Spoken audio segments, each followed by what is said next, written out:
Three, two, one.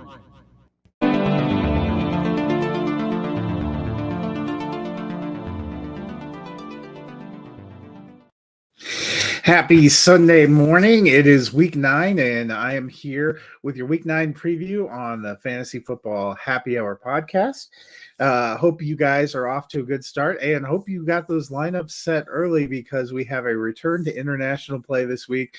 The first Germany game is actually ongoing right now. The Chiefs are leading 7-0 over the Dolphins, just about 5 minutes into the first quarter. So that is one of the games happening today, but we will start with a little bit of talk about Thursday night.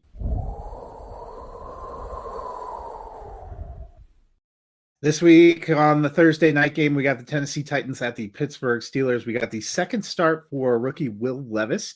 He came in week 8 and had a heck of a debut, tossing 4 touchdowns as the Titans were able to beat the Falcons. They did not have as much luck on Thursday night. It was a short week. The Steelers were able to hold serve at home, getting the 20-16 victory. Steelers are now 5-3 on the season, squarely in the playoff race. That AFC North race is going to be a heck of a battle.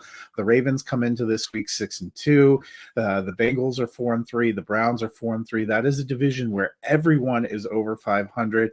You could see a lot of them making a case for trying to make it into the playoffs. It is going to be fun to watch as we go down the stretch. This is kind of the halfway point in the season, so I'm really excited to see where we're going to go after this week. Steelers, that offense still not incredible. They did a better job running. Najee Harris got a rushing touchdown, which is really nice if you had to play him for fantasy. 4 teams out on a bye this week. All of them have fantasy-rich options, so he probably one of those points. It wasn't the most exciting game. I still kind of like Will Levis. He had some nice throws. Didn't have any touchdowns, 1 interception. I think this Titans offense is going to be a little bit of a growing process, but it has made DeAndre Hopkins a little more fantasy relevant. Before Will Levis got in there, he was wide receiver 51, only averaging 6.3 points per game. He had 3 huge touchdown receptions in week 8, 4 passes for 60 yards on Thursday night, but did get targeted 11 times. I think better things are to come. Well, that's a look at Thursday night. Now let's look at some of the games we have coming up this week. First up, I mentioned the Germany game is ongoing. That would have been one of the games I would have highlighted. It's an exceptional matchup. The top 2 seeds currently in the AFC doing battle. But in the early window games, we have another intriguing battle. The 5-2 Seahawks at the 6-2 Baltimore Ravens. Did you know that the Seattle Seahawks are now technically in first in the NFC West? They have a half-game lead over the now 5-3 San Francisco 49ers. They are fighting to make the playoffs. They have been quietly putting together a good stretch. The Ravens, meanwhile, 6-2. I mentioned that division is incredibly tough. Everybody over 500, but they are the leaders in the clubhouse. They are one of 4 AFC teams that are 6-2, kind of up there at the top. Both these teams will want to get a win.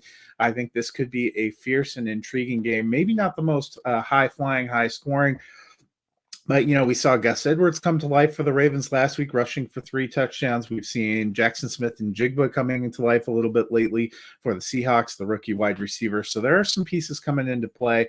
I think this could be a fun one. In the afternoon slate of windows, it doesn't get better than Cowboys-Eagles, especially when both teams are fighting for playoff spots. Cowboys are 5-2, but they did not look great when they went up against the 49ers, which were one of the tough teams that have appeared on their schedule. They got waxed 42-10. They will want a better showing here. The Eagles, 7-1, have the best record in the NFL, are again cruising toward the top of the NFC. This is a fun one. Dak, Jalen Hurts. I expect some fireworks. Sunday Night Football will not disappoint either. The 5-3 Buffalo Bills at the 4-3 Cincinnati Bengals. Both these teams were top contenders in 2022. This was obviously a crucial regular season game last year that got wiped out after Damar Hamlin's gruesome injury. He is not really expected to play in this one, but I'm sure there are going to be plenty of emotions as they go back to Cincinnati. These two teams clashed in the playoffs too, in a game that was a little lopsided. Both these teams really need a victory to keep going in the AFC playoffs picture, especially since so many teams have done so well. I feel like there's going to be a lot of intensity in this one. Finally, the Monday Night Football game this week. The 3-4 Los Angeles Chargers at the surprisingly 4-3 New York Jets. Reports started circulating this week that the Jets actually think Aaron Rodgers will be back this season, especially if they can make it to the playoffs. And at 4-3, that's not quite as big a joke as it might have seemed earlier in the season. The Chargers, meanwhile, same old Chargers. They just struggle with consistency. They're 3-4. They've gotten a couple of wins. They're on the road in New York. I think this could be a fascinating matchup. The Chargers really want to get back to 500 and try to make a run. As I mentioned, the AFC is getting pretty loaded up there with a lot of teams competing. The Jets, meanwhile, need to keep stockpiling those wins to quietly stay in the competition in the AFC East. They're not that far away from the Dolphins, especially depending on what happens here in Germany. I think both teams have a lot on the line. That should be an engaging matchup too. Can Kellen Moore and that offense really make a run against that stout defense for the New York Jets? So that is a look at the games of the week. Next, we will dive into my sit starts.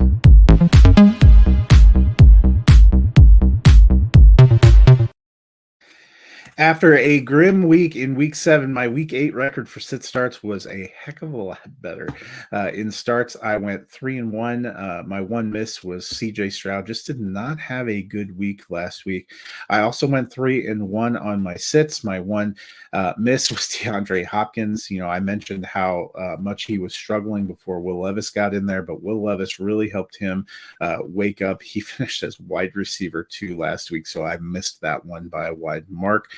Now let's look at the guys that I am recommending to sit and start this week, and we'll start at the quarterback position. You know what? The quarterback position has taken a huge hit. We have 4 teams on the bye. That includes the Broncos, the Jaguars are out this week.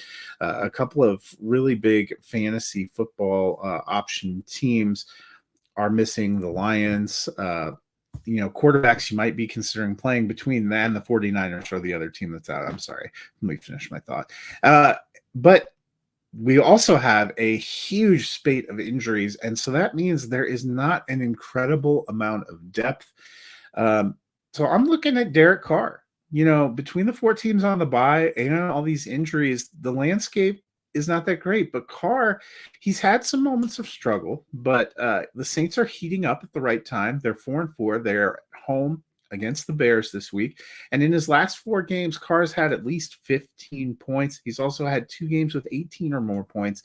I actually think he's a top 12 option in this landscape, so I'm starting him. My sit at quarterback is Daniel Jones. He's been out for a few weeks. He has a somewhat decent matchup with the Raiders, who fired their coach, benched Jimmy Garoppolo, and are turning it over to Aiden O'Connell. You might be tempted to fire him up. You know, I get it. But it hasn't been a great game for him. And in fact, prior to last week when Tyrod Taylor got hurt and ended up going to the hospital and ending up on IR, the talk was that they wouldn't try to bring Jones back until week 10. Jones is a better option than Tommy DeVito. He also doesn't have Darren Waller, who's now on IR. Do I think he could finish as a top 12 option? Maybe it's possible, but I'm not banking on it. He is a sit for me. At the running back position, my start this week is Josh Jacobs. As I mentioned, the Raiders moved on from their coach. We mentioned that Jacobs, you know, he started a little bit slow and he hasn't looked as dominant as he did in 2022, but he has been getting more opportunities, quietly up to running back 9 on the season. You know, they moved on from McDaniels. They benched Garoppolo. Aiden O'Connell's in the game. They'll want to lean on that running game at home. Jacobs is incredibly talented. The New York Giants defense is okay, but not exceptional. I am firing up Josh Jacobs. On the flip side, I'm sitting Miles Sanders. Miles Sanders is a talented back. I really liked him preseason, and I thought this signing with Carolina was a great spot for him. But last week, coming off a bye and off the injury report, he got 2 carries for 0 yards. Chuba Hubbard wasn't incredible, but he's kind of taken over as the lead back. And for that reason, I'm leaving Sanders on my bench. But as we move to wide receivers, it's not all grim in Carolina. I may not want Miles Sanders in my lineup, but I definitely want Adam Thielen. There hasn't been a lot that's been fun to watch about the Cardinals, but one of those exceptions is Adam Thielen, who is having a monster year. He's wide receiver 8 on the season, has been a huge bright spot. He's also been a hero for us fantasy players. He was a very late round selection, but he's become a reliable starter. On my sits, I am not putting Tyler Lockett in my lineup. I mentioned Jackson Smith and Jigba has been taking a step forward and heating up a little bit in the last few weeks. Lockett's still got a lot left in the tank, but it is a kind of 3-receiver horse race there. Plus, they run a lot. They're facing the Ravens. He's still a flex option for me, but I don't see him being a top 24 receiver this week. Moving on to tight end, I know Clayton Tune is the starting quarterback for the Arizona Cardinals, but you know what? I'm bullish on Trey McBride. He had been stepping up his activity week by week, and he broke out huge in week 8 with Zach Ertz back on IR. He got 10 passes for 95 yards and a touchdown. I know Josh Dobbs is gone, but I think that McBride has worked himself into a big role in the offense, and Arizona is going to need to pass to try to stay up with the Cleveland Browns. They're on the road this week. I think McBride is well worth throwing in at a tight end position that can sometimes be a gamble.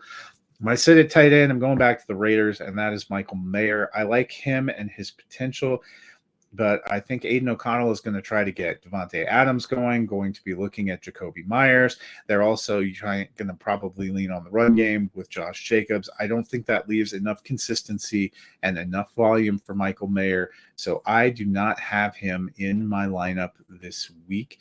So that is a look at my sit starts for the week. Now we'll move on and do what's become a new fun segment, which is my picks against the spread. Last week, I actually did pretty well to start the week. I went 9-6. I did not start off well this week. I have the Titans plus 3.5. I thought it would be a field goal game. I ended up half a point shy. So I'm sitting at 64-59 on the season. So let's move through. First game, Kansas City minus 2.5. I took them and the minus 2.5. They're currently leading 7-0. So not feeling too bad about that. Next up, we have the Minnesota Vikings at the Atlanta Falcons. Both teams playing a new quarterback. The Falcons are minus 4.5. I took the Vikings plus 4.5. I like the points there. Next, we have the Cardinals going to play the Cleveland Browns. Deshaun Watson's supposed to be back. I don't really know what to expect from him. The Browns haven't been lighting it up on offense. Their defense has been pretty good, though. Still, 8.5 point spread. I took the Cardinals plus 8.5. It felt like too many points. Next up, the Rams at the Green Bay Packers. I took the Rams plus 2.5, and I'm honestly taking the Rams for the outright victory. I'm a little more nervous if Matthew Stafford can't play, but I don't like what I'm seeing from Green Bay and their energy. Next up, we have the Washington Commanders at the New England Patriots. The point spread is 3.5. I'm taking the Commanders plus 3.5, but I do think New England will win the game. I just think we're looking at a field goal or less. Next up, we have the Chicago Bears at the New Orleans Saints. I took the Saints minus 7.5. This is the best defense that Tyson Bagent has faced, and I think the Saints are going to get a comfortable win at home, move to 5-4, and they might be looking frisky as a potential playoff team in that rough NFC South. Next up, we have the Seattle Seahawks at the Baltimore Ravens. Well, I'm taking the Ravens as the outright winner. I took Seahawks plus 5.5. I think this is going to be a close and competitive game. Next up, we have the Tampa Bay Buccaneers at the Houston Texans. I took the Texans minus 2.5. I think they'll get back on track at home and get back to 500. We have the Indianapolis Colts at the Carolina Panthers. I took the Colts minus 2.5. I think they're the more talented team with the more talented offense and defense. Most interesting of the afternoon matchups is probably the New York Giants at the Las Vegas Raiders. Both teams are reeling a little bit. I took the Giants plus 2.5. I took them as the straight up victors here too. I don't know what to expect from the Raiders. Maybe they get a big punt from moving on from Josh McDaniels, but I still, part of me can't give up on the Giants. Were a playoff team last year, and I think they have more in the tank than what they've showed. Marquee matchup of the afternoon, Dallas Cowboys at the Philadelphia Eagles. I took the Cowboys plus 3.5. I think the Eagles will probably get the straight-up victory, but I think field goal or less. Sunday Night Football, Buffalo at Cincinnati. I took Buffalo plus 2.5. They were my pick for straight-up winners. We'll see. Buffalo, I wish I knew how to quit you. And the Monday Night Football game is the Los Angeles Chargers at the New York Jets. I took the Jets plus 3.5. I think the Jets are going to get the win at home. The Chargers have just been a little too uneven for me. So that is a look at my picks this week against the spread. You get a sense of where I'm leaning. We'll see how it all pans out. Before I get out of here, I am going to wrap up with the movie corner.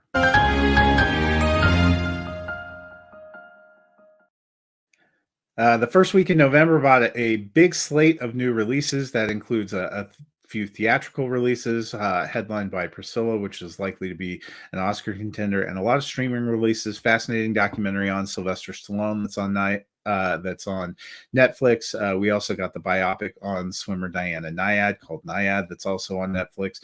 I thought both those were well worth checking out. I really enjoyed the film Quiz Ladies with Sandra Oh and Aquafina that debuted on Hulu as well. Eric and I are going to be looking at the film Priscilla tonight as we start diving into the films that are going to be competing in this Oscar season. So that'll be something to check out. We'll be on at 7 o'clock Eastern. But I hope you guys enjoy week 9 of the NFL season, and we will see you next week. Good luck out there.